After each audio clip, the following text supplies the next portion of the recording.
Hey everyone, Skull902 back here again for the finale of Sonic 3 and Knuckles as Knuckles. This is part 9, and today we're going to be going through Lava Reef, Hidden Palace, and Sky Sanctuary zones.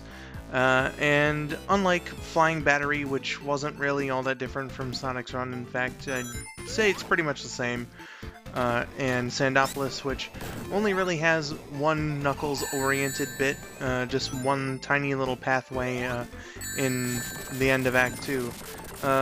All three of these zones are vastly different.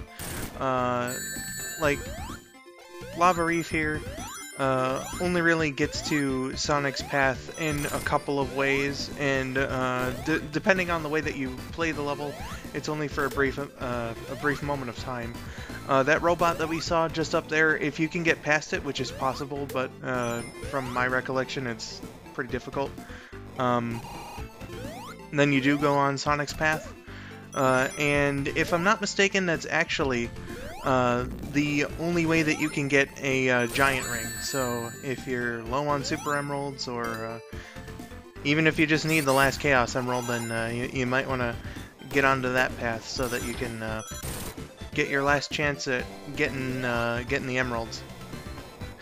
Me gliding into the lava there, just not too long ago. Pretty dumb move. Pretty dumb move indeed. But you know what lava reminds me of? Pasta. Like spaghetti, you know? And I bring this up because of a commercial that I had seen many times before and rewatched just before doing this, but it was some company. It wasn't like Chef Boyardee or Campbell's or anything like that that was making their own spaghetti, their promotional fucking Sonic the Hedgehog spaghetti. And, you know, again, I gotta mention these weird 90s commercials. But this one is a particular case, and I'm surprised I didn't mention it before when I was talking about weird commercials, but, like, it's this kid who is playing Sonic and Knuckles, or 3 and Knuckles, whatever. So it all ties into this. All ties in perfectly. He's playing Mushroom Hill Zone with Chemical Plant's music. Fucking weird. But he's doing that, and like his mom comes in, but it's only her arm. Like, you only see her arm. She's holding the can of pasta. Like, not like a bowl or a plate with the pasta on it, just the fucking can of pasta. And in this loving voice, she just gently calls his name, Sean, and he ignores her because Sean, our commercial's protagonist, is an asshole. And then she gets rather annoyed. She goes, Sean! And you know, again, because her son's a complete and total dick, he ignores her to play some more Mushroom Hill Zone. And then she just gets frustrated. Lunch! She chucks the fucking can at her own kid. You know, like, just throws it as hard as she possibly can. He catches it, and in the most monotone, robotic way possible, the kid, after catching the can, just goes, food. So he says food in this completely emotionless way. And then he plugs in the can to his Sonic and Knuckles cartridge. Like, it has this weird form of lock-on technology it's like a circular shaped thing, kind of like a drink coaster. And then he puts the can in, he plugs the fucking can into the game, and then an image of the Sonic pasta appears on screen. And then after that happens, he like uses some kind of weird fucking magic to suck the image out of the TV, and I guess that acts as eating the pasta.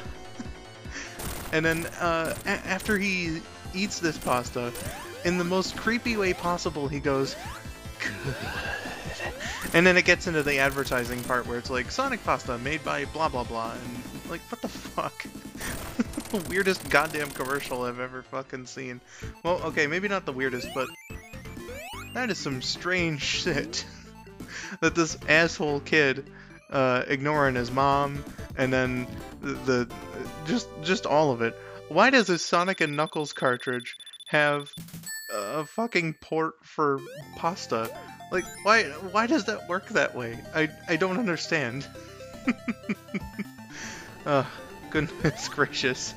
Goodness gracious indeed. Speaking of promotional material for Sonic 3 or Sonic and Knuckles, there were a couple of the Happy Meal toys that I missed when I was talking about that in one of the previous parts. Probably back during Sonic's run, actually, come to think of it.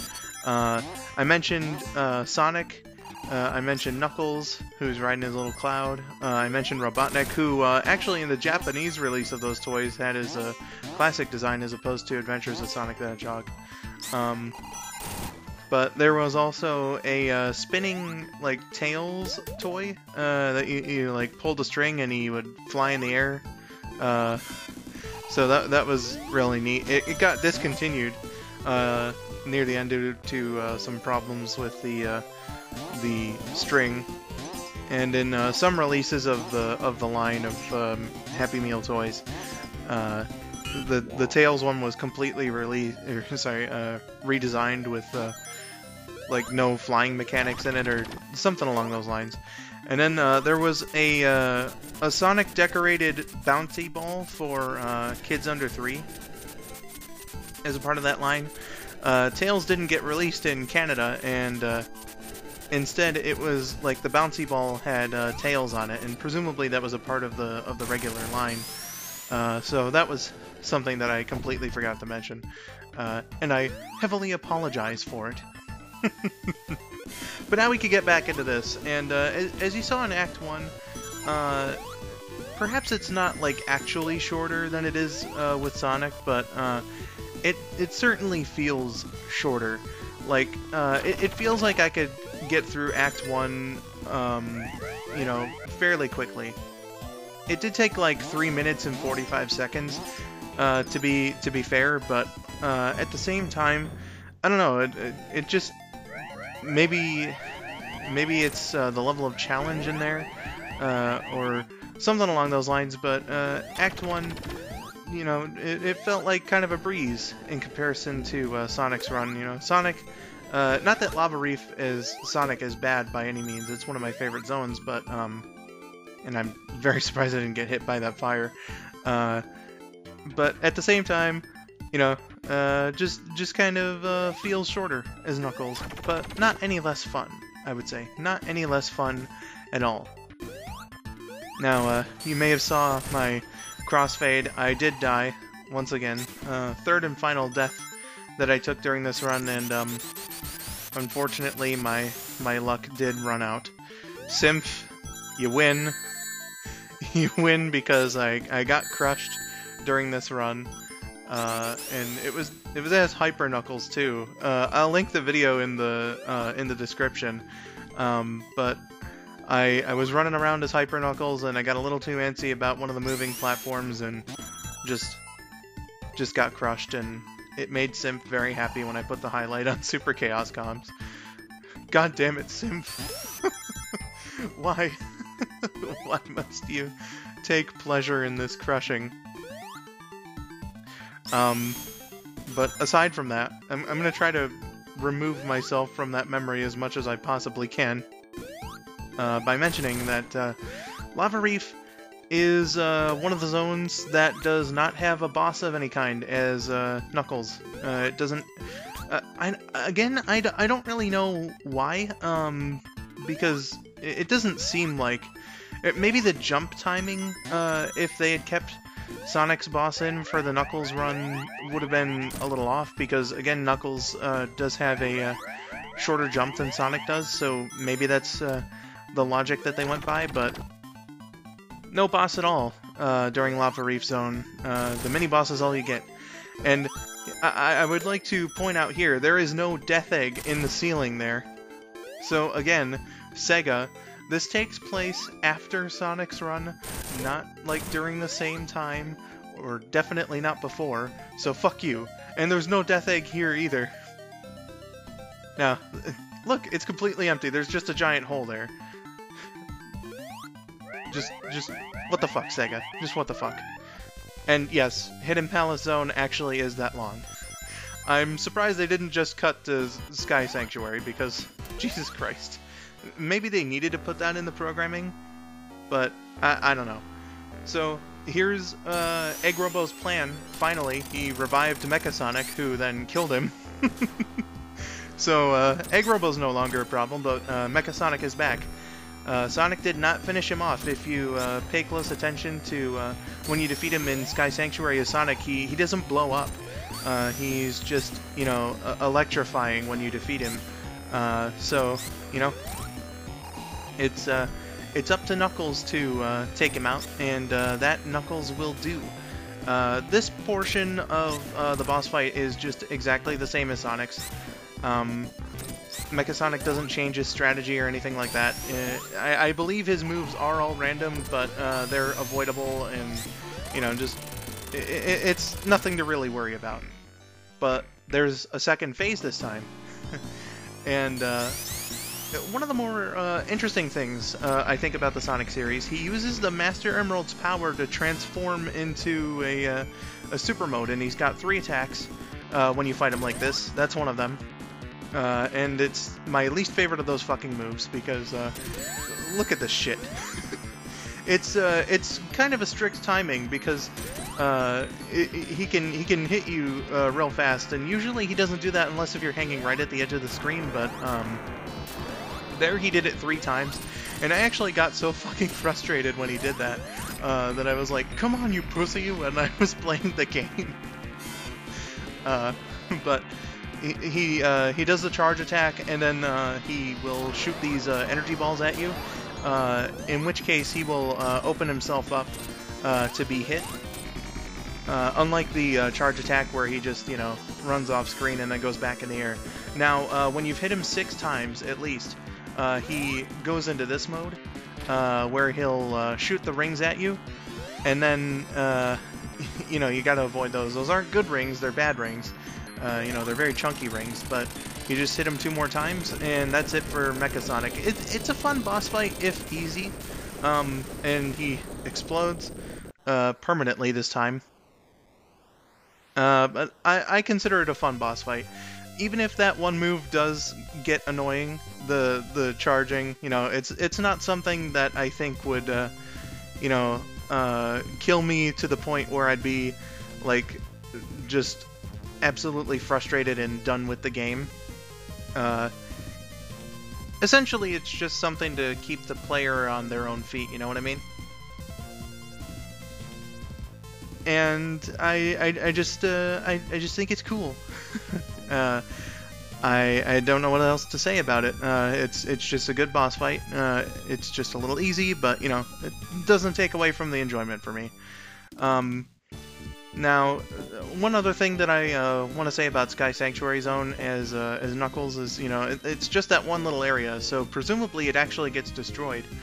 And there was some theory actually out there that, you know, like the Angel Island is like teetering. So someone theorized that the Master Emerald is actually needed to stabilize both Sky Sanctuary and Angel Island. So, like, you know, they're both on the same level. So the theory went that Knuckles had to, you know, take turns with it, essentially.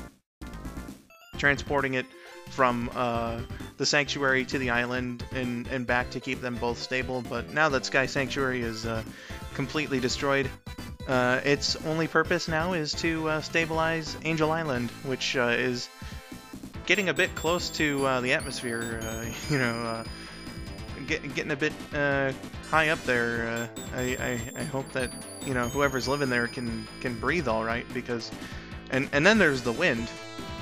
You know, you gotta imagine that there's a lot of fucking wind going on, especially at this height, and all these credits too. I mean, that'd be a bit fucked up. You know, just hanging out on the island, and then you look to your left, and then boom, there are all these credits. I don't know, but this is the end for Sonic 3 and Knuckles. I wasn't quite as proud of this Knuckles run as I was with Sonic, but that Sonic run, man, that was pretty much everything you could hope and dream for as a Let's Player. So, I mean, I was certainly happy enough with this Knuckles run to keep it. It was a fun time playing both runs, and I just absolutely love this game to death. Again, it is my favorite of the classic or classic-inspired games. I don't think any of the other ones beat it. It's just absolutely lovely. The Knuckles run is definitely something to go after if you're used to playing as Sonic. It presents a nice challenge, and you know, just if you are looking for something different, if you're used to the Sonic run, then I recommend playing it. So that's pretty much all I have to say here, folks. I love the shit out of this game, and please go play it if you haven't. The combined game, Sonic 3 and Knuckles, is a masterpiece. It's like a 9 out of 10. Very enjoyable time. So, thank you for watching. I have been Skull902, and have yourselves a wonderful day.